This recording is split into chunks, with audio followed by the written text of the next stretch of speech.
welcome everyone, welcome guests, welcome people from within Salford as well. The idea of this session is to talk a bit about what postgraduate opportunities there are within the Acoustics Research Centre, thinking of maybe people who are undergraduates thinking about what they might be doing next year, or external people, are there opportunities to do Masters by Research or PhDs at Salford.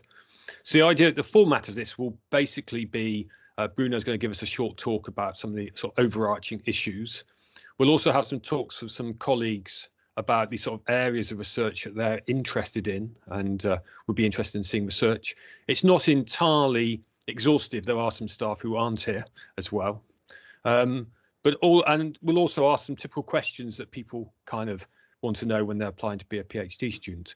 But please chip in with questions. So you've got a raise hand function in Teams if you're not familiar with it, or if you want, you can just type in the chat box a question and we'll pick it up as the meeting goes forward and drops it in whenever we need. So make this as interactive as you want. That would be great. If I could ask Josh to not rustle quite so much and mute his mic when he's not talking. You would have thought someone who studied audio technology would know such business, but there we go. Anyway, so thank you. So I think we'll start off, first of all, Bruno, if we pass it over to you, you were going to give us a little overview of this talk. Yeah, okay, thanks, Trevor. So good afternoon, everyone.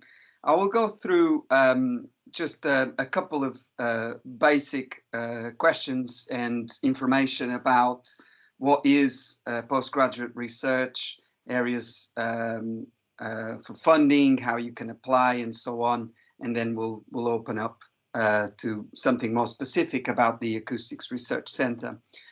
So typically, someone finishing their undergraduate degree comes across a kind of a question whether they want to go on to higher education and whether it would be suitable for them to either take a postgraduate taught stream or a research stream. And so in very brief terms, you would probably consider one of our taught postgraduate courses in acoustics and audio if your background isn't acoustics and if you're looking for a more solid grounding in core topics around acoustics and audio. And of course, you get that by attending a set of structured taught modules. And during that, you also get access to an idea of what research in the area would be like via a dissertation project, which typically you will carry through a number of months, 3 to 6 months, and is part of your master's. And it sort of gives you an introduction to research, as it were. And of course, then you could think about going on to a PhD. Postgraduate research in our group is probably more appropriate if you already have a good background in acoustics or in related areas like computer science, physics, and you want to get a little bit more in-depth research in an area that you're passionate about, or you want to become part of a active research group. So the question, why should you care about research? Well, the market is now becoming a lot more difficult to get into, and you will know that big companies like, the Apples and the Facebooks and the Googles of this world are often looking for people who are sort of out of the norm. They sort of have more specialism than, a usual graduate. So we know that there's increased chances of getting a better, higher paid job if you've got a postgraduate degree, and you are also more likely to actually grow in an industry, grow in a company, to be in a more managerial role, which is usually associated with higher salaries. But I guess from the more professional point of view, this really is a professional career. You are able to, study a subject to a greater depth, and you can actually become a world expert in a subject that you are passionate about. And you also sort of, if you choose your place for research wisely, then you will become part of a research environment, and you kind of become involved with lots of research projects. And finally, research is actually good fun. It's you know, it's on the boundary of knowledge. You're there to kind of find out solutions to big problems. You're obviously contributing to society, and that should be a good thing. So in terms of definition, the route you would follow if you wanted to go on to research after your undergraduate degree could be either you do an MSc by research or you go on to a PhD. Both of these basically follow a research program, so there's no teaching, no exams or assignments. On an MSc by research, you carry your research over 12 months and you pay 1 year fees, and then you've got another 12 months to write up and then to be assessed on your work. Usually this is done via 40,000 word thesis, and it's assessed by an external examiner. So it goes out to an expert in the field that you've done your research in, and they will then read through your work, make some comments. You might need to make some modifications to your final thesis, and there's usually no viva for an MSc by research. Now, if you're enrolled on an MSc by research, you can usually progress onto a PhD by writing a transfer report and undergoing an oral examination by 2 experts inside the research group, rather than writing the 40,000 word thesis. And if you're successful on that, then you can go on to do your PhD. Now, a PhD is in many ways very similar, but you do research over a much longer time. So it's a 3-year minimum duration in terms of the research, and that's for full time. And then you get another 12 months to write up and go through your assessment. The last year, you don't have to pay any fees. Now, for a PhD, you obviously look at things in much more in-depth. And when you do come to write a thesis, it's a much more in-depth type of document, usually around 100,000 words. Now, this is assessed both by an external expert as well as an internal expert, the external and internal examiners, and you will need to go through a viva, which is an oral examination. And this is actually quite a nice event. It's an event where you have an opportunity to discuss your research with 2 people that have read it in depth and will be, quite keen to find out how deep your knowledge has been and what you've found out and how important that is. So costs for postgraduate research, we're looking at 2021-22 fees. They vary slightly year on year. Usually they increase. But for UK citizens at the moment, you would have to pay 4,500 full-time. And if you were part-time, you'd pay half of that. Now, any EU students who are currently on something like a master's by research, if you were to follow on, you would still pay these fees. International fees are a bit higher, so it's 14,865 for full-time and half of that for part-time every year. And as a student of the university, you are entitled to a 20% loyalty discount fee on the first year, I believe. I think it's only on the first year. And you get more information if you follow this link. We will make this presentation available, and you can then access all the links as well. So funding, this is usually a question that many people ask. So from last year, the government has started loans for postgraduate research. So if you enroll on an MSc by research, you can get up to about £11,000, which would help you with your fees and living costs.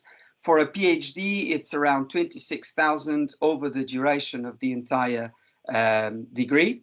If you don't apply on the first year, you're actually not entitled to the full amount if you go on to a PhD. So you'd need to think about that carefully. And then the regulations, the rules about loans are the same as for undergraduate loans. There's other sources of funding. Obviously, funding is a little bit hard to come by, and you basically look it up on the web. There's a number of institutions that sometimes have their own funding for research projects, and you apply for those just like you would apply for a job. So, how would you apply for a research degree? Here at Salford, we've got 4 start points over the year: January, April, July, and October. And we often advise people to apply around 6 weeks before their intended start point. And the reason for that is because there's a number of things that you need to prepare, some documentation that you need to gather, and of course the university itself has to look at your application and assess it and then make decisions. Now, typically what we advise is that you try and find a potential supervisor on your research topic or the idea that you want to look at, and then you prepare a research proposal, which we often advise is prepared with some help of this potential supervisor. The idea there is that you will be able to write about the things that people in the university will assess your application on, and therefore enhance the chances of you getting offered a position. You will see that there's a number of guidance out there on the web. We've got our own guidance for applications to the University of Salford, and you can read those on that link over there. And then finally, when you're ready, you apply online. Everything is kind of sent in via an application form, and then the research office forwards that to a particular interested supervisor or supervisors. And I guess that's it for this presentation. So I'll pass back over to Trevor.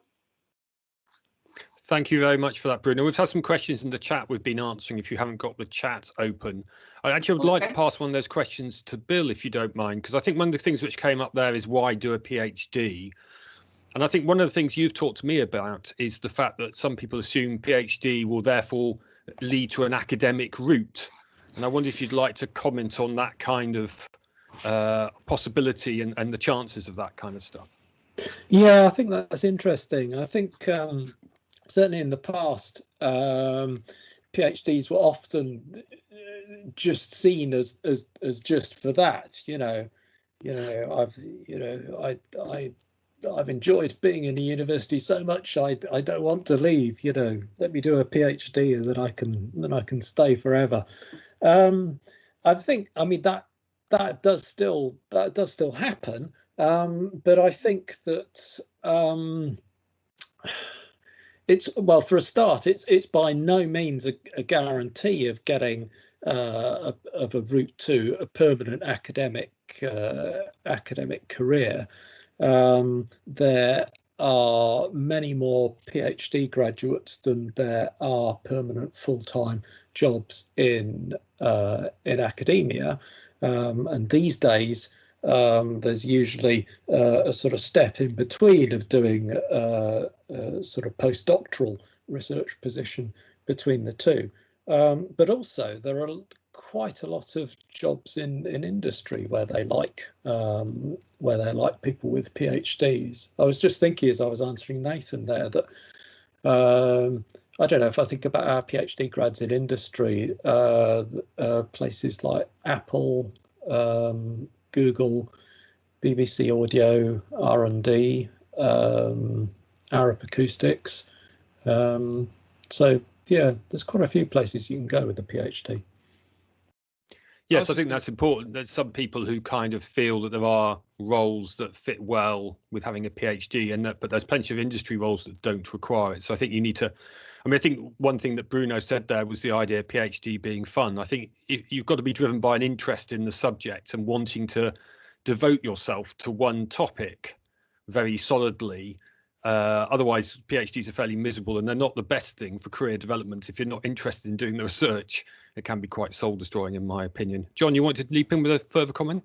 I was just going to say that if you're trying to elevate yourself for a niche industry, then they can be exceptionally useful. So we had a student who I don't think's here today who really wanted a job at Dyson and didn't wasn't able to get one immediately after graduating, so did a MSc Bioresearch in a project suggested by Dyson instead.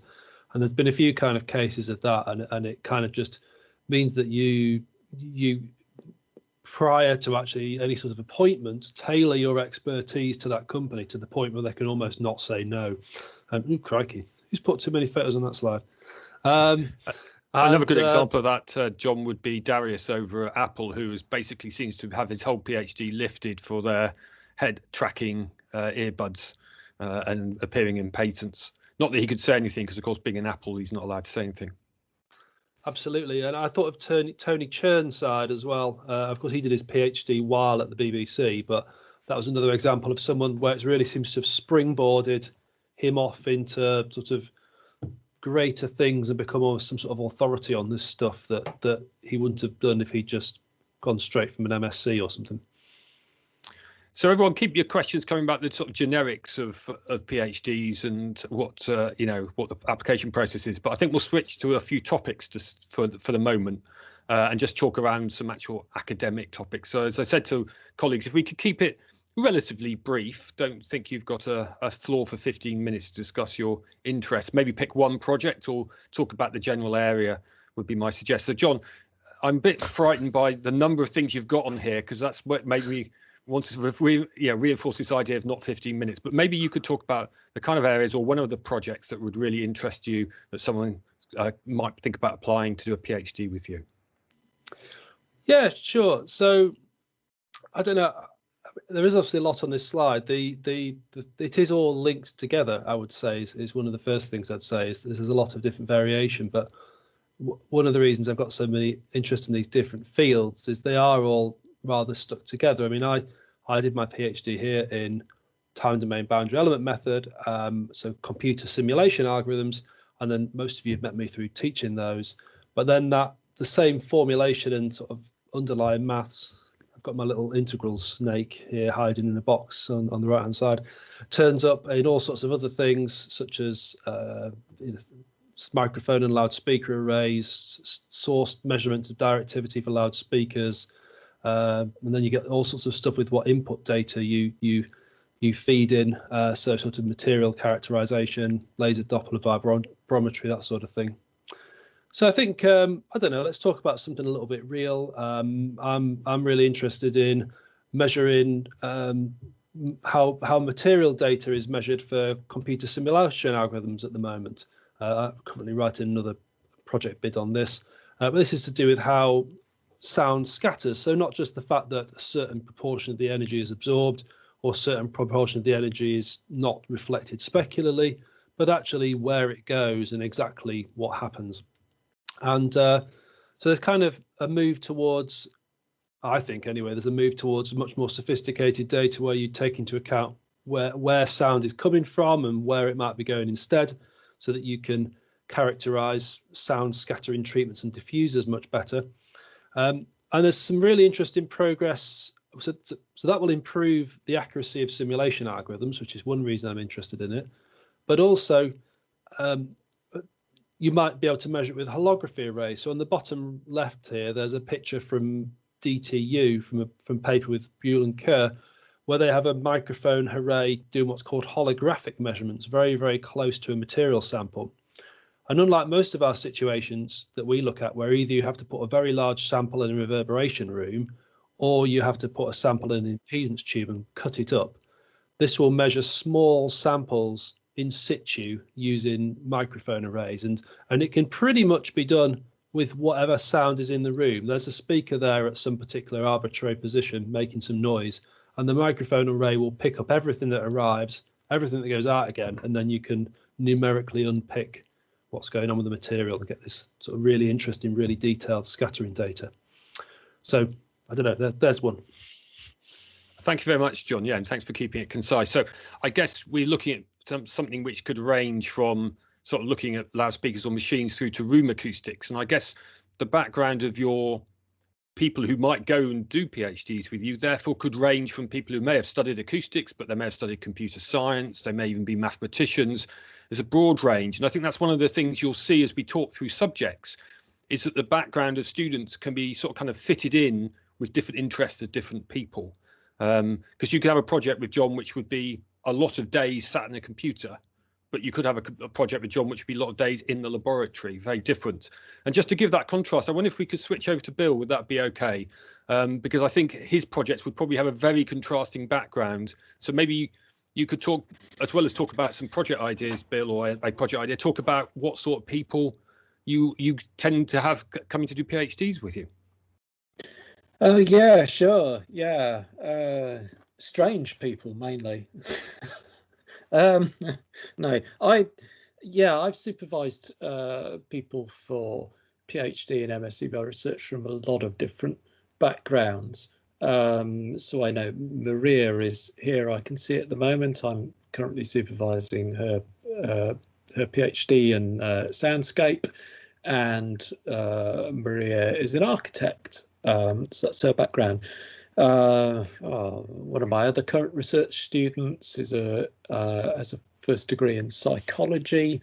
I've supervised, but I've also supervised people from, acoustics undergrad degrees and engineering degrees as well, and also biology as well, zoology. There's a whole huge range of backgrounds that might suit you.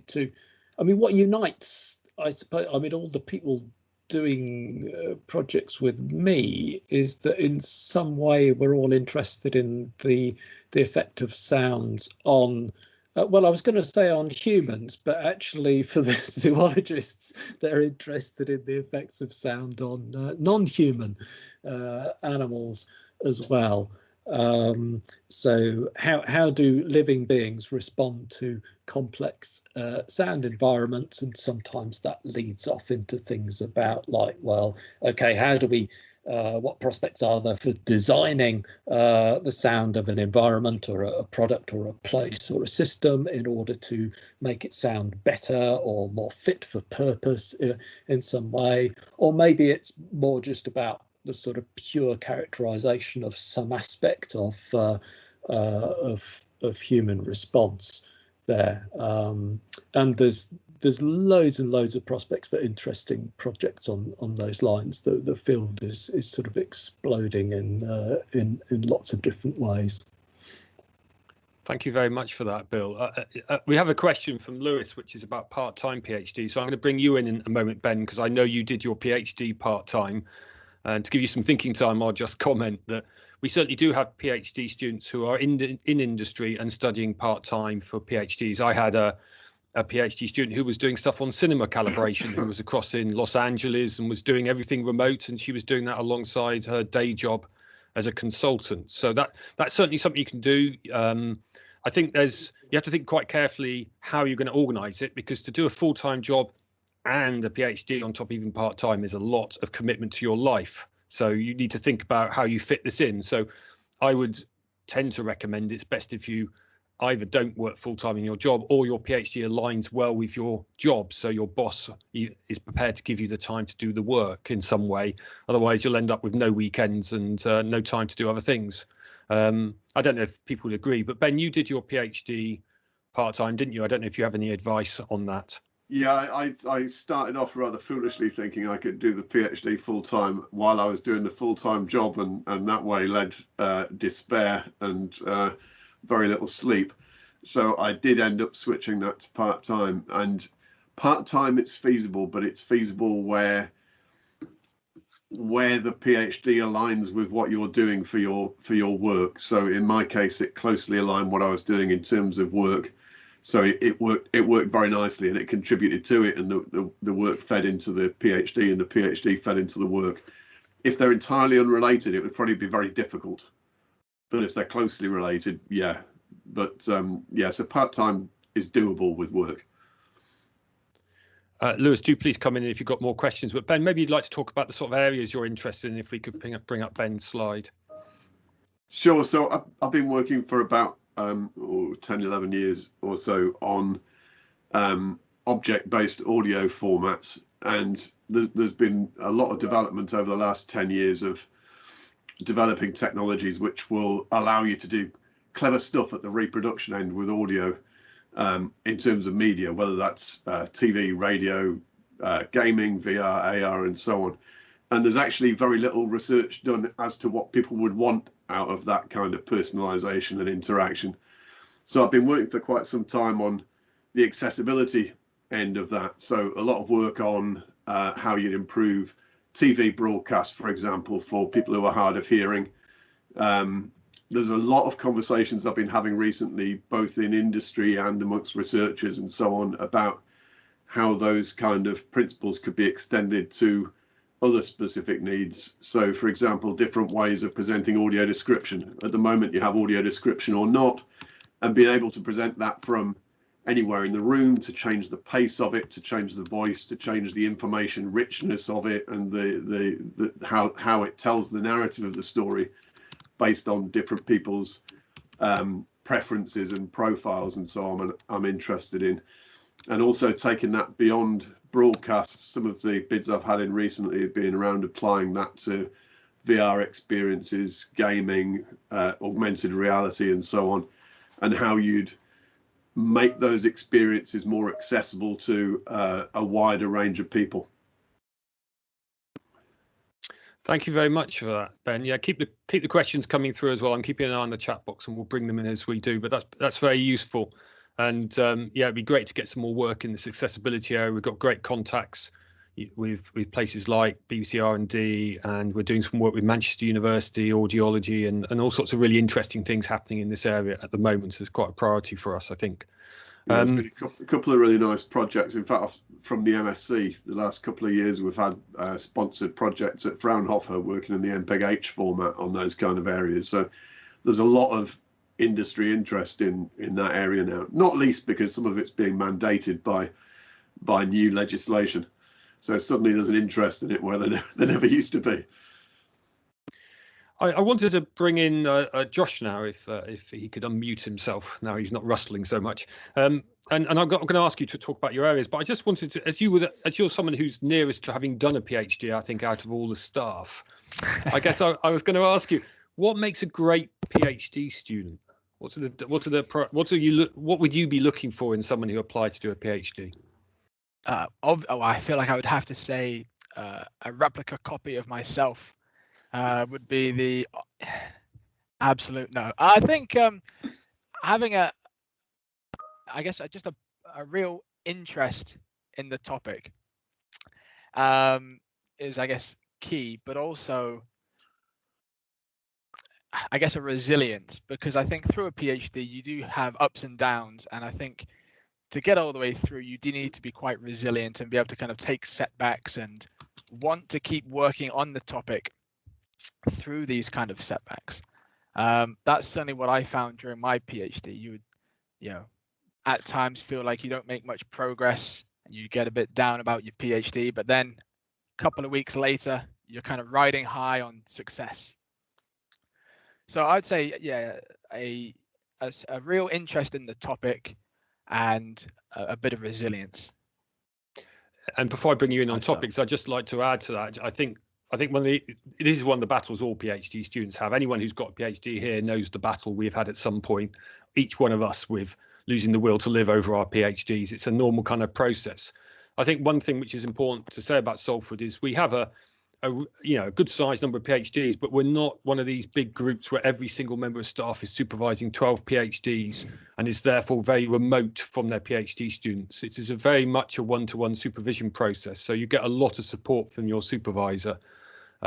If you read scare stories about PhDs, you read about supervisors who basically let their PhDs hang and don't give them the support. You won't get that at Salford. It's a much more sort of close and working relationship with your academic supporters and your academic supervisors. So I think that's important to say. I certainly would recommend people to read around PhDs about what works, how to get a PhD book, that kind of thing.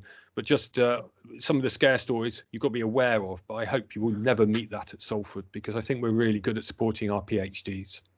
So Josh, if I could bring you in to actually talk about maybe one area or one specific project you're interested in. I see you've managed to get graphs on yours. Yeah, I didn't do it, John and try and put everything I was interested in on one slide. So I've just kind of put 2 example projects that I have worked on and that I'm kind of areas that I'm interested in. But I would say generally my area of interest is in vibroacoustics, which is kind of at the interface between acoustics and structural dynamics and vibration. So it's a really interesting area because you get to kind of dip your feet in both those topics. And in particular, what I'm interested in is, I guess, developing what we would call component-based simulation methods for complex structures. So the idea being, if you have a very complex structure, it could be a vehicle, an aeroplane, a train, a domestic product. You want to predict the vibration and also the acoustic response of this structure whilst it operates. And the idea behind component-based simulation is to try and make the job a bit easier by breaking down your complex structure into lots of simpler components, which are straightforward to model and perhaps measure, and then combine these using different methods to build a kind of a virtual acoustic prototype for the structure of interest.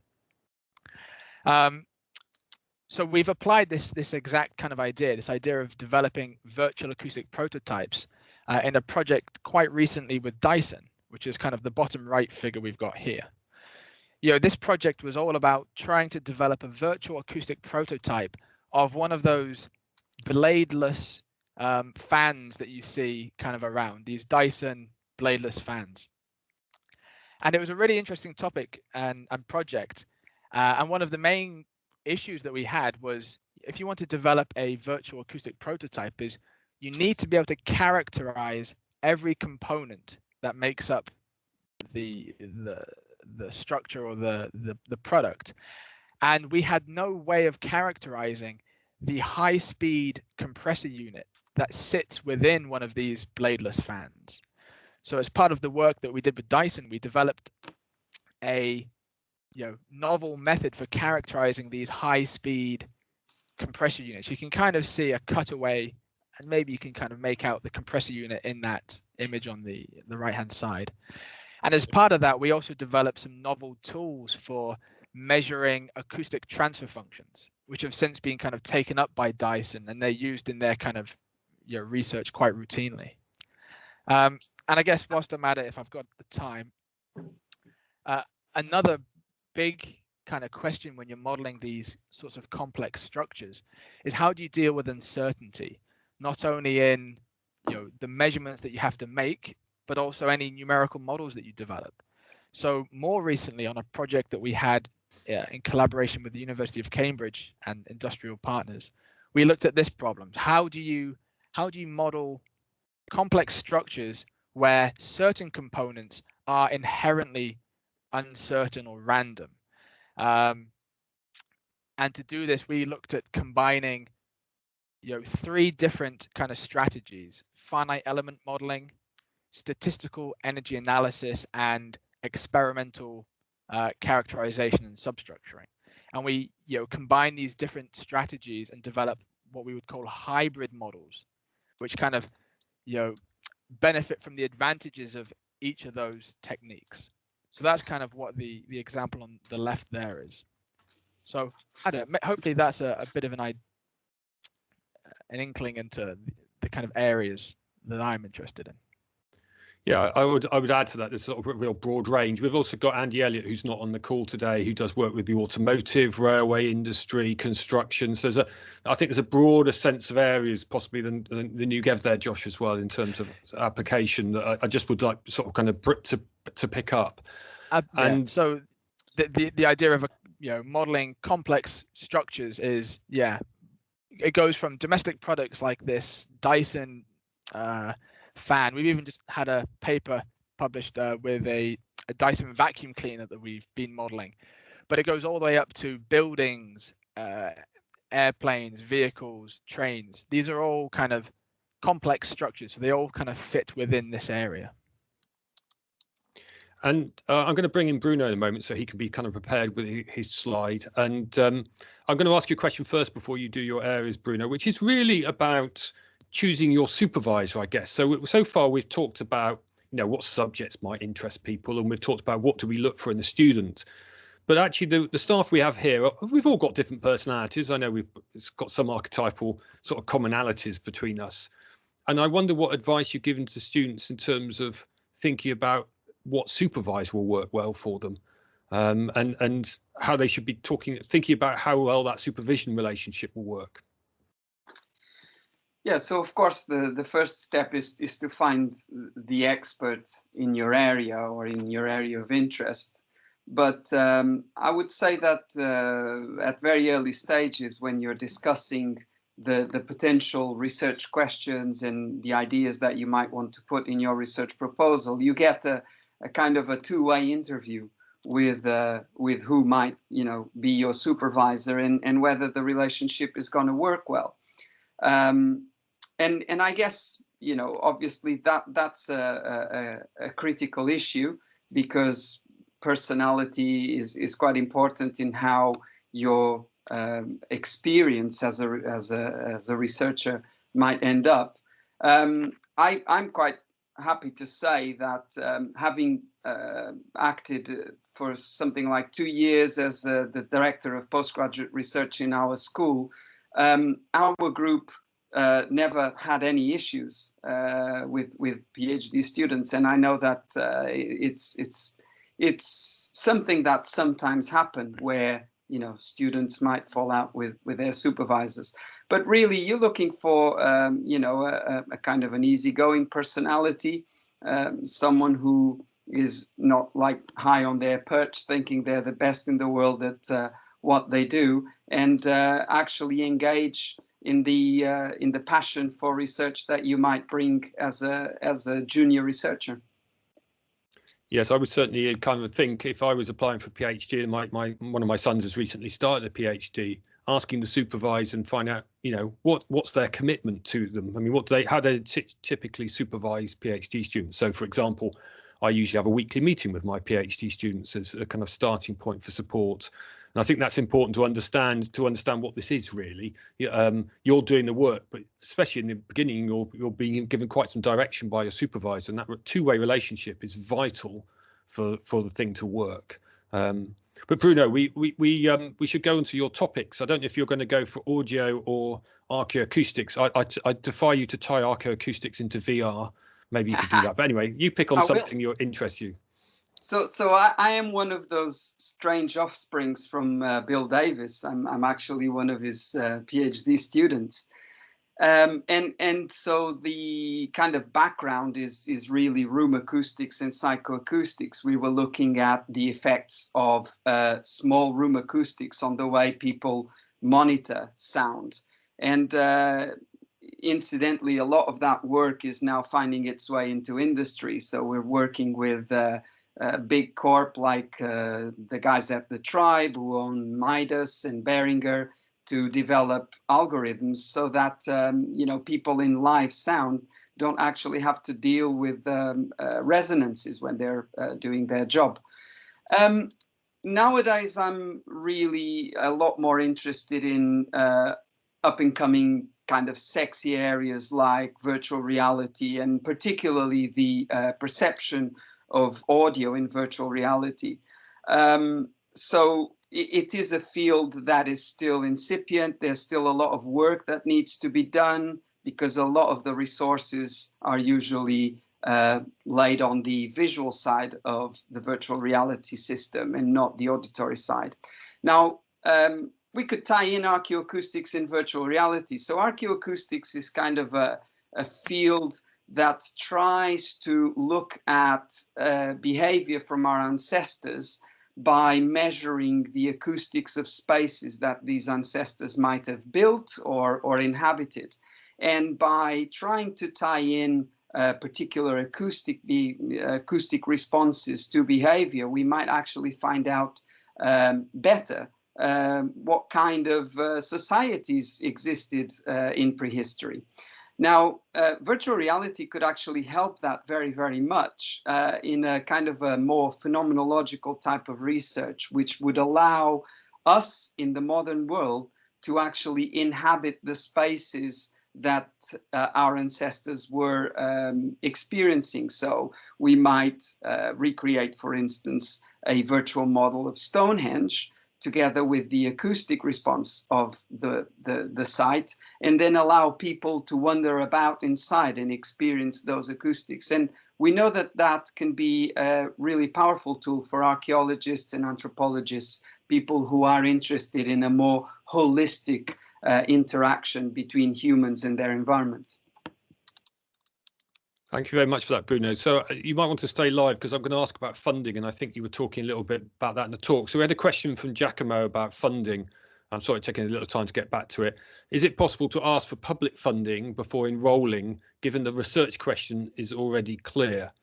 So funding for PhDs and MRes is always kind of sort of problematic, trying to find money. There's a variety of routes, but none of them are sort of kind of, I suppose, that straightforward.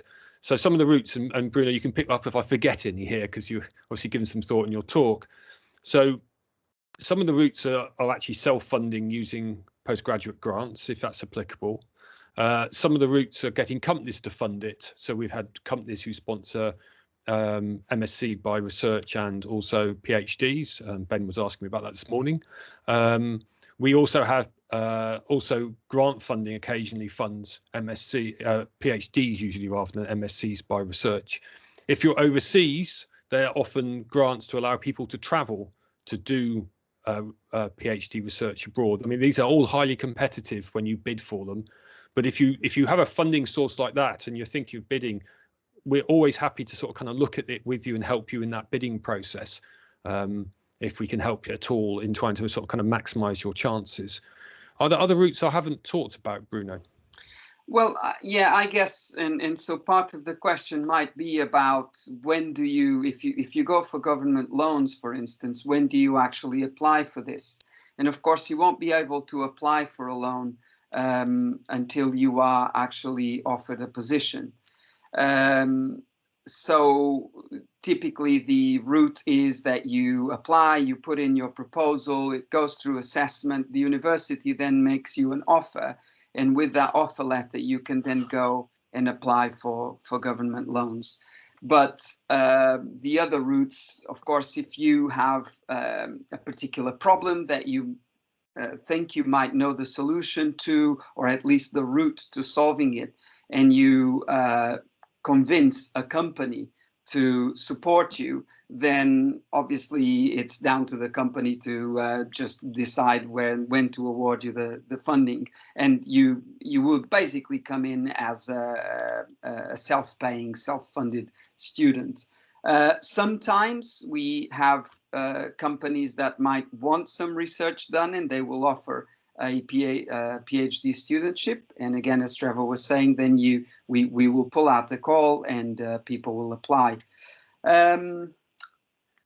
If I could just pick on that, yes, we yeah. You know, if we do have a PhD, we'll put it out on the standard social media, LinkedIn, Twitter, but also on things like Find a PhD and places like that. Adam Thomas was asking about case studentship, so we don't have any available. But we do have an iCase system, so we marry companies up with internal funding to offer iCase awards, which is what I was discussing actually with Ben this morning. So there are people who are funded from companies through that route is one way that company funding comes in, but we don't have an allocation of PhDs that we can suddenly offer to people, particularly in COVID times where all expenditure has been sort of kind of clamped down at the moment. There isn't just a central pot of PhDs waiting to be filled. Yeah, for international applicants also, so it's not so much the case in the UK that the research councils will fund PhDs directly, but internationally, say in Europe, for instance, there are funding opportunities for PhDs, and typically an applicant might be thinking, well, okay, so how do I actually apply and get a position at a university and then actually find the funding? And in the past, I've helped applicants who were applying for a particular funding stream, say Marie Curie studentship, And so your potential supervisor helps you with the application, but you're doing the application to that funding by yourself. And of course, the institution it offers the support by you might get a letter from the potential supervisor or from the dean of school supporting your application. And then if you do get the funding, then you get an offer for a position.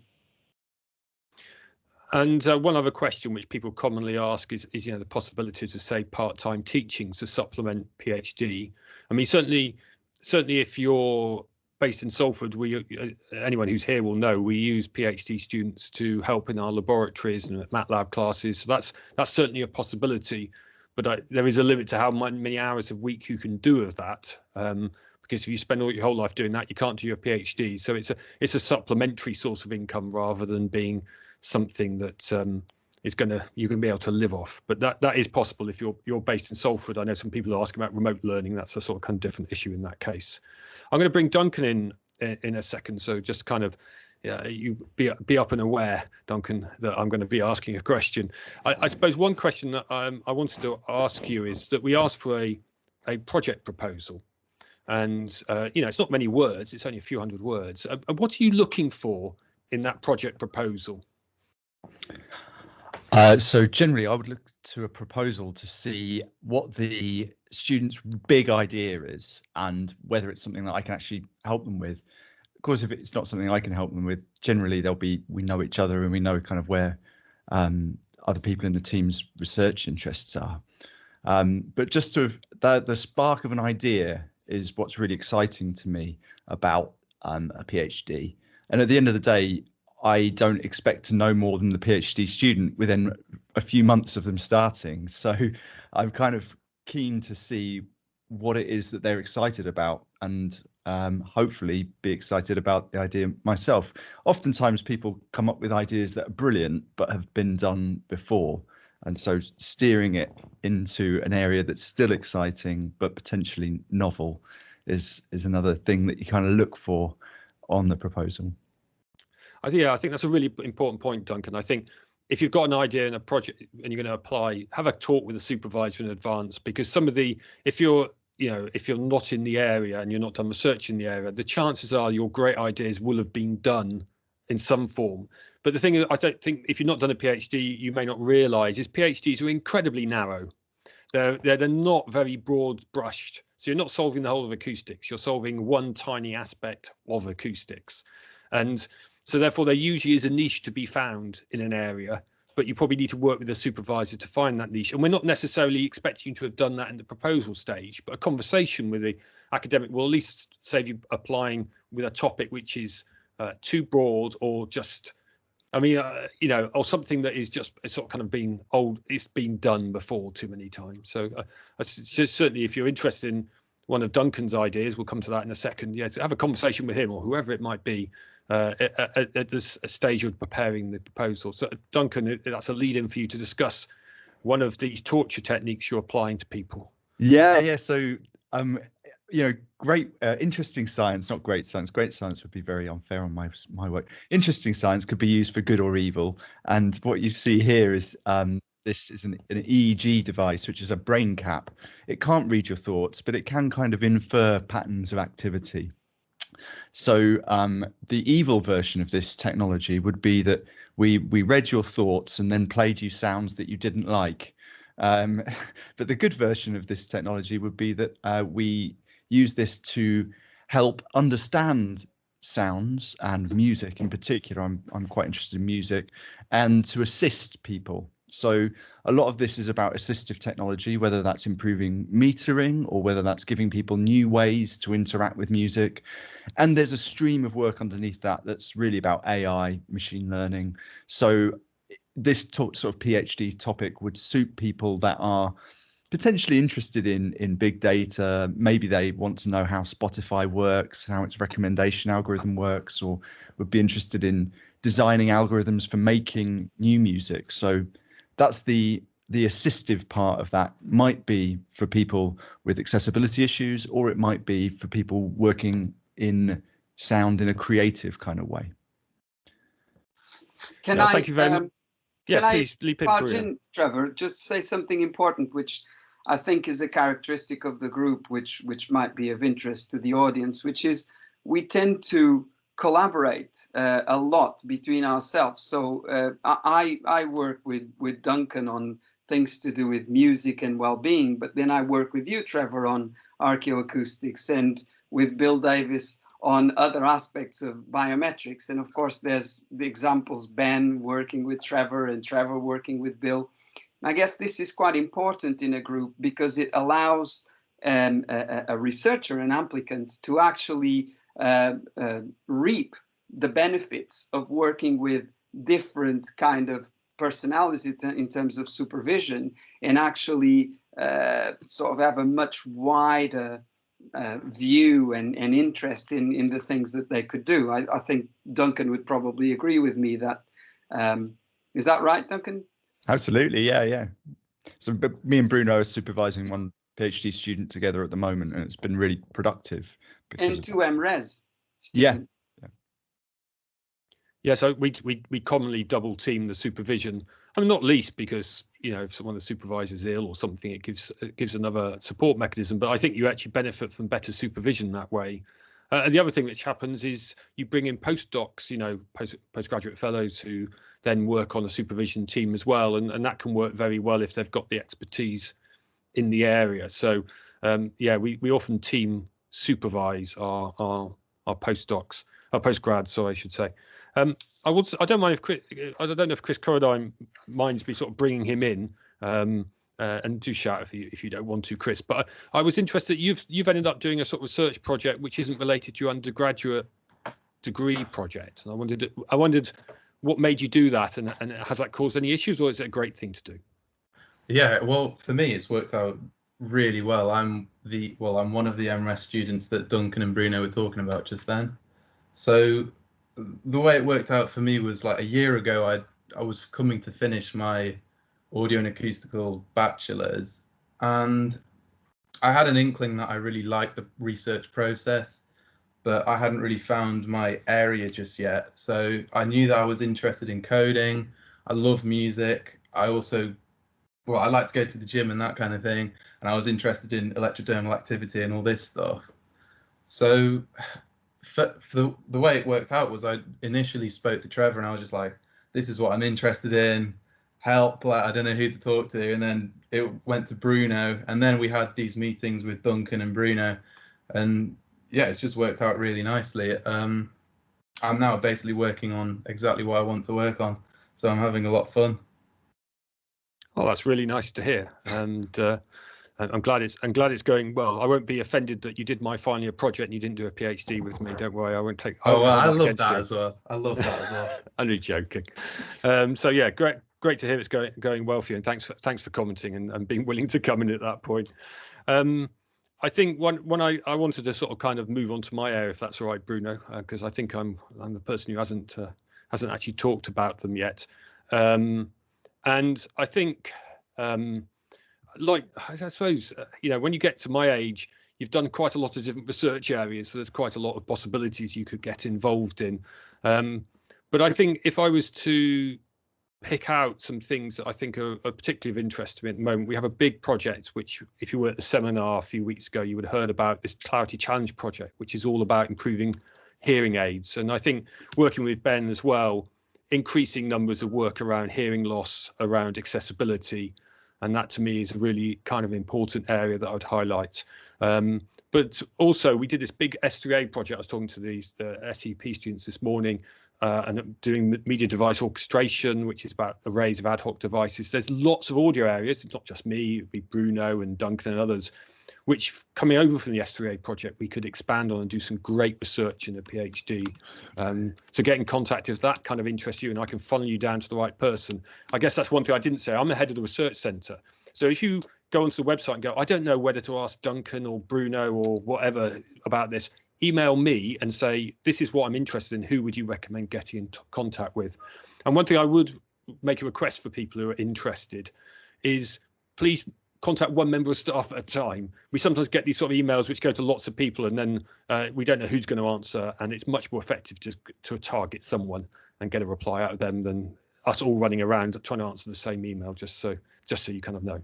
So alongside the audio stuff, like John, I do a lot of numerical modeling, a lot of design of diffusers, got the meta diffuser work up there. So it's kind of a blend. I supervise people all the way from computer scientists through to acoustics people through to psychologists, really. So quite a broad brush. And one thing I don't think we've said is you can look on our web pages. I've put the link several times in the chat box. But the other place to look on is to go to Google Scholar and look up the papers that people have recently published. That will give you a real sense of what they've been working on recently, just by looking at the titles and reading the abstracts. Don't have to read the whole papers. But I think most of us will have a Google Scholar page, I'm guessing. And that's really worth looking down, I think, to get a sense of what people really are publishing on at the moment as well. I think that's a sort of kind of worth bringing in. So there's a few other questions that I wanted to sort of kind of pick up with, and I thought I might throw this to Bruno, because I can see he's live and he's here. And I think one thing that people, sort of kind of general question is, I mean, when you come to be a PhD student, are you seen as a student or a member of staff, a member of a team, or still, you know, one of the students? Is that for me, Trevor? Yeah. Do you mind me asking that? I can see you here, and he's live. I'm live, yes. Yeah. So it is pretty much a member of a team, and that's something which we're quite proud of having in our group. Is that you know, as you kind of come in as a junior researcher, a PhD, and MRes student, you have an opportunity to actually integrate with the entire group, and you know, become part of all sorts of activities. So it's not unusual for you as a PhD student, for instance, to be roped into some kind of media engagement event, and actually, you know, go out with the group and you know, to say schools or Museum of Science and Industry. And it's quite common that you know, we kind of embrace people within the group. And then another aspect, which I think is an important point, is that you also integrate the team of researchers doing exactly the same thing as you're doing, PhDs. And it's quite often that we see our PhD students helping each other in terms of methods, bits of code, how to use a particular piece of equipment. And I think that works really, really well, because it basically enhances the capabilities of the group. Does that answer the question, Trevor? Yeah, I do. I think it's the contrast between Salford and maybe some other institutes. You know, Bill was saying his son's applying for a PhD at the moment. I mean, some institutes have very hierarchical structures in terms of how they deal with their PhDs, and they're very much the PhDs at the bottom of the research pile, if I could put it that way. That is not how it is at Salford. You're very much a member of the team. You're treated like a colleague, and I think that makes a much nicer place to work and a much more fertile research ground, both for the supervisor and also the students. So I wanted to contrast that, because again, some of these horror stories you hear about PhDs, about, you know, I could never see my supervisor. He wouldn't find any time for me. He wasn't interested. I could only talk to a postdoc. Those kind of things, you know, they do exist, but I don't think they exist in Salford Acoustics. And I want to emphasize that, because you should look into what a PhD is like, and you will get those stories. So yeah, and you should go into a PhD with your eyes open about what it's like. But hopefully with Salford Acoustics, you won't get that. Now, Bill's answered the question from Andrew. I was going to mention, yeah, we work with BBC R&D all the time. So if you've got a project that is related to something that BBC would be interested in around spatial audio and accessibility, the two probably the big areas we work in. But we've worked with BBC Learning, and of course I've worked with the production side of BBC as well, and others have. There will be links in to the BBC if it's of interest to them and it can fit into their business. I mean, there's a certain sort of limitation of what they're interested in, but then we have links to other audio companies, whether that's people like Dolby or Fraunhofer or others as well, with potential links in. So it doesn't have to be the BBC. BBC Audio happens to be conveniently in Media City, and we know them well, so it often is. So I think we've got through most of the. I think everyone's talked. What I would say is there's a couple of members of staff who aren't online here at the moment or haven't provided slides, I believe. Bruno, please do say if I've missed someone. No, and covered them all. So one is Antonio Martinez, who does a lot of our noise work. So we haven't really talked much about environmental noise. So if you're interested, one of the people online, so I forgot your name, was in consultancy, and if it's noise that interests you, look up Antonio, who's doing some really interesting work on drone noise and doing interesting work on the noise from heat pumps, for example, and a variety of sort of psychoacoustic related stuff to noise problems. He would be well worth kind of looking up and chatting to. And also, Antonio's waved his hand. Come on in, Antonio. No, sorry, it's just to say apologies because I haven't had time to prepare the slides. My apologies. Just tell us a little bit about your research off the top of your head for a couple of minutes. Just to say, as you started saying, my background is environmental noise.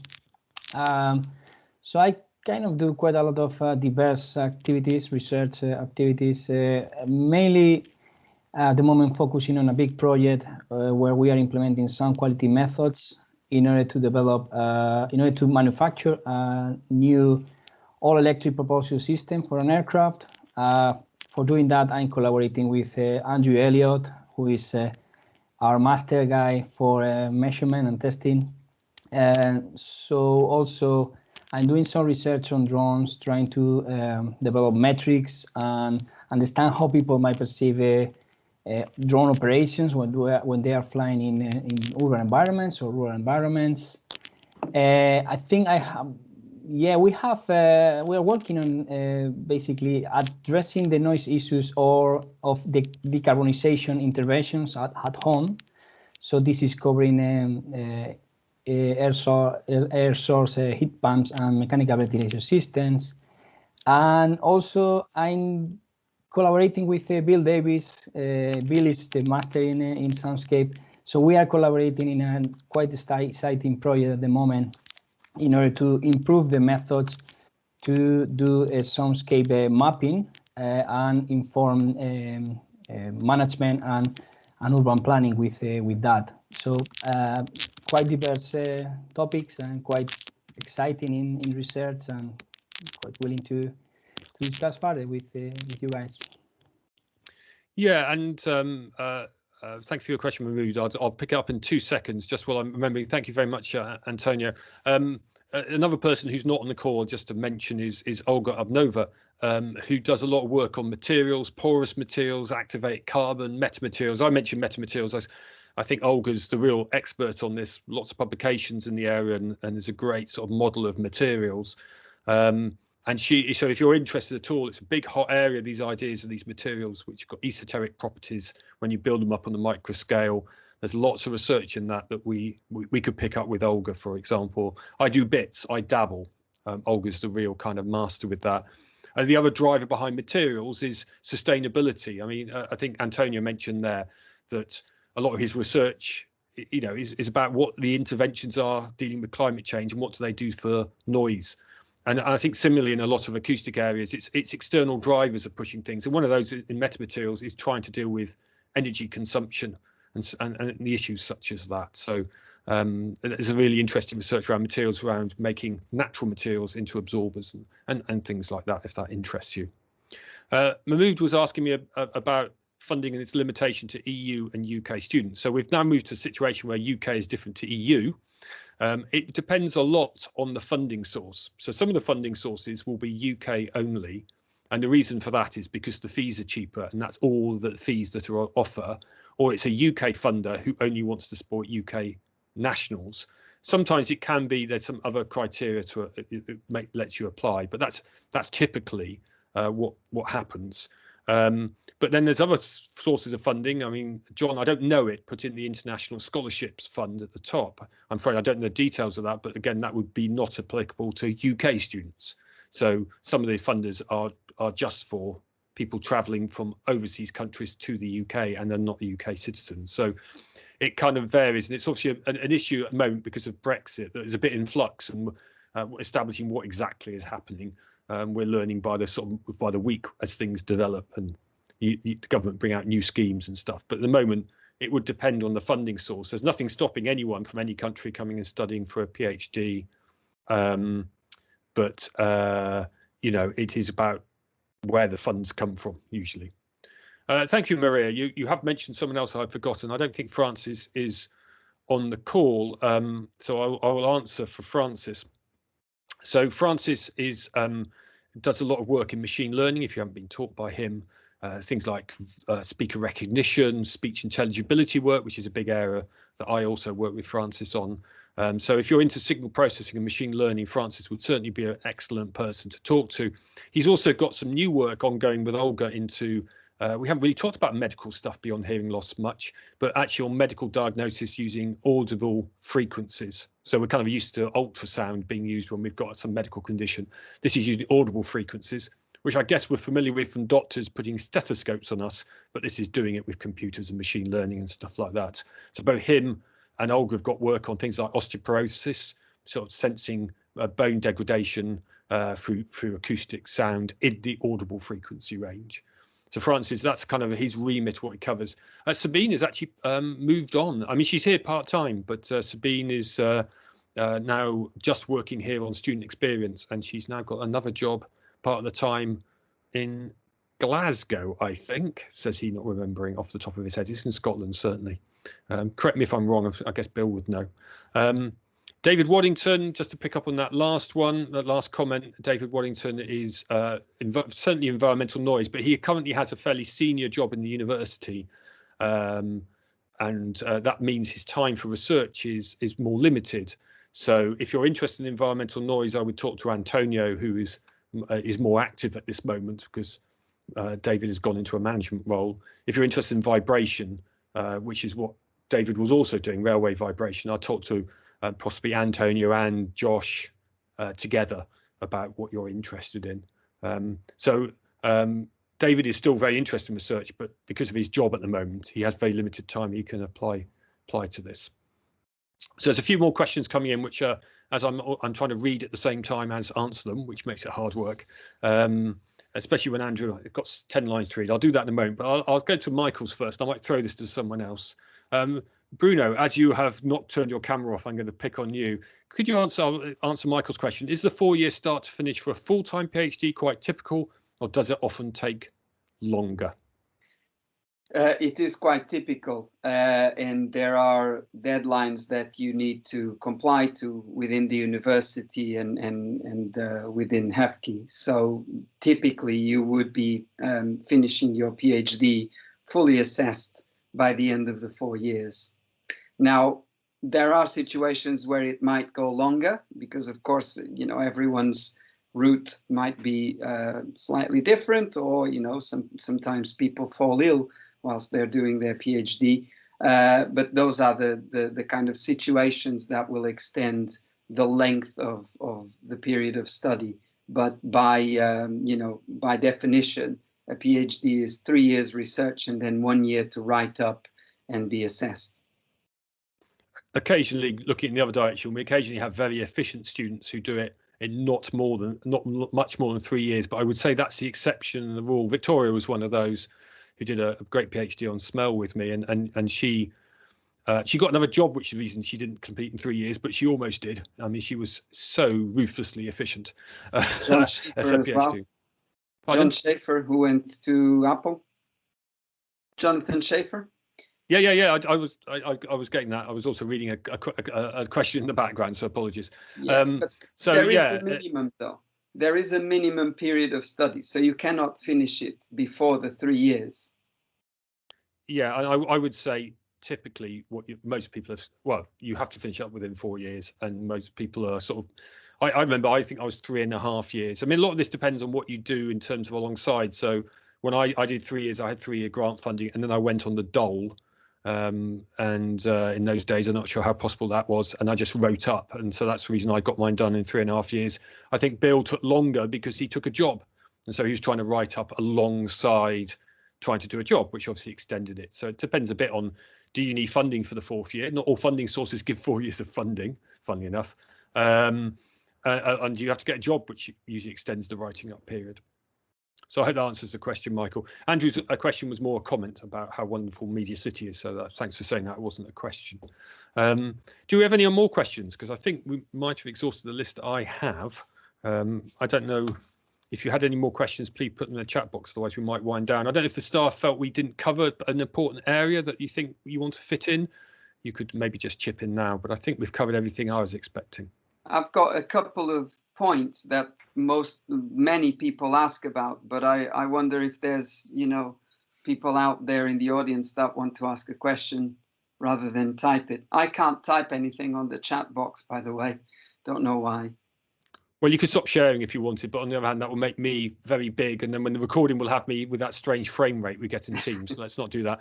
I will interrupt the chat box. So are there any postdoc opportunities at Salford Acoustics Research Centre is one question. So essentially, that's usually postdoc situations are funded by a grant. So when we get grant funding, there is usually a job associated with it, which will be at a post. So for those who don't know the system, postdoc means post your doctoral. So someone who's got a doctorate and is then carrying on in university, and it's quite a common thing to do, especially if you're going on towards academia and becoming a lecturer. So I don't think we currently have any postdoc opportunities because I'm just wondering if Antonio's got one with his new project. Do you have one or do you not have one, Antonio? Yes, we have. We have one postdoc position at the moment. Is mainly aircraft noise modeling or aeroacoustics, and the deadline I think is the 4th of April. So we are looking for someone with a good technical background on modeling and aeroacoustics. Do you want to grab the URL for the advert and stick it in the chat box? I would suggest. Sure. Yeah. If you have one. So these, so with postdocs, if you're post your doctoral situation, then there's a kind of two approaches. One of which you can wait for us to have a job available, and they do come up sporadically as we get grant funding. That's erratic, so I can't say when that will kind of happen. And they go out on jobs.ac.uk. We would always externally advertise those sorts of type of positions. But if you're a postdoc and you're coming to the end of a PhD, for example, you can always approach us to look to apply for funding to try and fund a postdoc. So there are fellowship positions that you could maybe apply for, would be one thing that you could consider. So, for example, there's fellowships out at the moment in the area of for working for defence in unclassified areas, and they're really interested in work on speech and speech intelligibility, which happens to be something that three colleagues at Salford are absolute masters at, including 2 people who've worked for defence and security on that area. So if you're interested in a postdoc in that area, please contact me, because there's an opportunity to bid for a fellowship. But that's so the other thing is to look for fellowship opportunities and go, yeah, I'm going to apply for this Marie Curie grant. I'd like to do it at Salford, and then get in contact. We'll help you with the bidding. We've done this many times before. We did one last year. It wasn't funded. It's always a sort of one thing I should say about this grant bidding. It's a bid process. You do not get, everyone doesn't get funded. So you try. I shall look for that link in 2 seconds, but I shall pass it to Bruno. You had a couple of points you want to make, and that'll give me a second to look the links up, if that's okay, Bruno. Yeah, thanks. The people often ask whether they can apply whilst they're still finishing their undergraduate degree. And the answer to that is yes, but obviously you cannot start your postgraduate research before you actually graduate. So what typically happens is someone who is finishing their degree, say this year, they start engaging with the research center and talking about potential research topics, identifying a supervisor, and then they start kind of writing up their research proposal with the aim to starting in the October startup point. And so the application, as it is, the real part of the application takes place over the summer months, but there's all of this preparation that takes place perhaps after the lectures finish, say, 2 or 3 weeks after Easter in case of this year, where you're basically preparing your application. And then another question that people often ask is what sort of, graduate scores do you need? And typically the university looks at people with a 2-1 or a first in their honors degree. Now, that's not to say that we wouldn't consider, anyone with lower grades, but we'd need to, there is again that necessity to engage with the application process, to speak to a potential supervisor, so that you can see whether you've got the necessary skills to actually apply and be successful at a postgraduate research post. Yeah, one thing I wanted to bring in, what you just mentioned, I don't think we've mentioned, I think a really important point is the different nature of the beast between taught and research degrees. Now, you did mention it right at the top, but I think one thing that really needs to be brought out is some people thrive under the research degree process and some people find it quite a battle. So if you're doing an MSc taught or you're doing an undergraduate degree, essentially, apart from in your project work, you're being set work. I turn up and lecture you, you assess an exam, you do the exam, you assess an assignment. So the learning is structured by the sort of taught course, and it's each week something new happens. Research is like, oh, I've got a year, I've got 3 years to do something, and it's open-ended.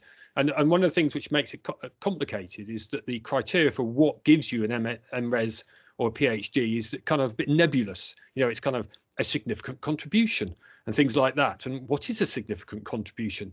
And that sometimes flaws people because they haven't got that structure in place that they really, you know, gain from in their undergraduate degree or their MSc by taught MSc. So one thing is to learn the skill, and your supervisor will help you with that, of dealing with this unstructured process. And one of the ways we deal with that is have milestones and have, you know, let's do a little bit of research project for often a PhD. I start off with a short research project which takes 3-4 months. At the end of it, we do a conference presentation, and that gives a sort of kind of sense of where you're going in your PhD. But I think you need to think about there is something about one of the things which makes PhDs, I think, stressful is that you're trying to generate new knowledge. A lot of the stuff we teach you at a sort of kind of undergraduate level, we know the answers to what we're teaching you. We're just trying to put that across to you, whereas it's research. So we don't know, and you can run an experiment and find it's not what you expect. The answers don't come out as you want. The experiment might fail. You know, these sort of things do happen in research. And so there's something you need to adapt to and be aware of. So purely sort of perseverance and hard work doesn't get you for a PhD. You know, you need other skills alongside that as well. And I can add to that, sorry, Trevor, to barge in, the university as a whole, or the doctoral school, which is basically the school that any postgraduate researcher will belong to if they register. There is quite a program of skills that are necessary for research as a whole, you know, writing for academia or how you do statistical analysis. And as a research student, you have access to all of that. So there's a program you're enrolled in, and you take that as a kind of extra skills that you can pick up. Yeah, that's a really good point, Bruno. Thanks for bringing that in. Yeah, I think it's just, yeah, we can help teach you that, but it's just that's part of what you're learning when you do research. And the nearest you will have to that is a final year project or an MSc by research, sort of an MSc taught project is the nearest thing you'll get. But even then, they're quite short, and we kind of know as supervisors we set stuff which is more achievable. But some of those are open-ended. But it's the open-ended nature gets to people. So the comment, I think Bill might have answered you, Lewis, but basically when you have did your last qualification doesn't matter. I would say what we see on the MSc and the PhDs, if you haven't studied recently, it's a bit of a culture shock. So there is a kind of learning process of getting back into learning. And, you know, you may have been, let's say you've got a mathematical background, you may have done differential equations in the past, but not used them for 7 years, you would have forgotten quite a bit of it. So there's a relearning. In general, though, if you've learned it in the past, you can learn it again. And I think that's one thing. I think if I said what you learn from doing, what you learn from being a researcher, and when you're in my position, fairly senior, is that sort of kind of, I can work this out sort of feeling. So I've not programmed in Python very much, but I've done enough of it. And if you ask me to program something in Python, I could sort it out because I've got confidence because I've done it before. And there's quite a lot of that goes, quite a lot of your research skills are just being, having that knowledge you can pull in, but it's relearning it quite often. So I wouldn't worry if you're studying some time ago, but you need to accept that there's quite an adaptation time if you can at the start of the PhD, and a good supervisor will put stuff in place to help you out with that. So John seems to have asked a question, says, can you start an MRes and transfer to a PhD if you're enjoying it? I think the answer is yes, John, as you put the question in. I just been amused that John's asking a question he knows the answer to. Well, I only know the answer because Bruno told me. I only found out recently. I don't think anyone had said it. And some people might be thinking, should I apply for an MSc Res or a PhD? And Bruno, you know a bit more than I do. Yeah, the route is that you, instead of writing a thesis at the end of your MSc by research, so instead of taking a further 12 months, if you're doing full-time, to write your thesis and then get it assessed, what you do is at the end of the first 12 months of your research, you write what could be called a transfer report. We call it an interim assessment. So you write up what you've done so far, and then you're assessed by 2 examiners within typically the school or the group. And if you're successful on that exam, then you can go on to a PhD, onto the second year of a PhD. So I think we should sort of kind of bring this to a close, unless any of our guests have got any last minute questions. Feel free to interrupt my sort of closing remarks, because we're only up towards 4 o'clock. So what I've added in the chat box is my email address. As the head of research centre, if you've got questions, whatever it's on, feel free to contact. I will pass them on to the most relevant person if it's not me to answer them. So if you go to our research centre website, I'm the main contact. You could, if you know about the subject area and you know you want to do, I don't know, computational numerical methods, go straight to John, not to me if you want, but I'm happy to funnel inquiries if you're unsure who to ask or what the right person is to ask about it. But otherwise, I would like to thank all the colleagues who put up with me interviewing them and being rude and throwing questions at them. And thanks very much to all the guests who came in, and I hope you found that useful. If you know, when you close this down, you suddenly think, oh, that was that question I wanted to ask, feel free, get in contact with us. We're always very happy to sort of kind of liaise and talk to you about potentials. But otherwise, I think we'll close for the day so people can sort of kind of have a little break before their next meeting, which is probably at 4 o'clock. Mine certainly is. So thank you very much.